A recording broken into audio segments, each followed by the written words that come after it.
এই আমরা যে ডিজে মানুষের লয়ে যাইতাছি এই নুডলস কি করবো মানছে তয় আঙ্গ কি টেয়া আসিনি যে আমরা বালা জিনিস লয়ে বেড়াইতে যাবো যা আছে তাই। তাইলে মনে ঋণ কনে 1200 টাকা দিব আপেল মপেল আননের লেগা না রে।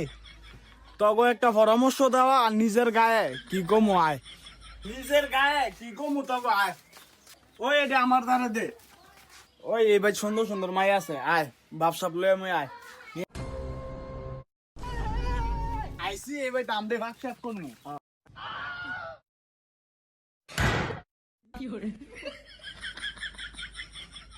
দেখছস ডিমটা আমার কাছে আসিল ভালোই আসিল হ্যাঁ নিয়া এই কামটা করছে। কোনো কামাবাটা চালাই করস ডিমটা ভাঙছত আলাইন নাই কিনে না দে। দেখছস একটা ডিমের দাম 20 টাকা, তুই আমাকে 5 টাকা দিছিস নি। একটা ডিমের লেগে মন করলি না যেদিনকে টে হইব ডিমের সুইমিং পুল বানাবো তো সব ডিমের ভিতরে নামে হাতলাম এ ভাত খায় না খাইতে আবার বলে স্বপ্নে সুইমিং পুল বানাইবো। হ্যাঁ ডিমের সুইমিং পুল বানাইবো। কিরে আমরা যেতে কাপসাপ করতেছি বাড়ির মানুষ কো কিরে বাইর দিকে কোনো আলাপ নাই।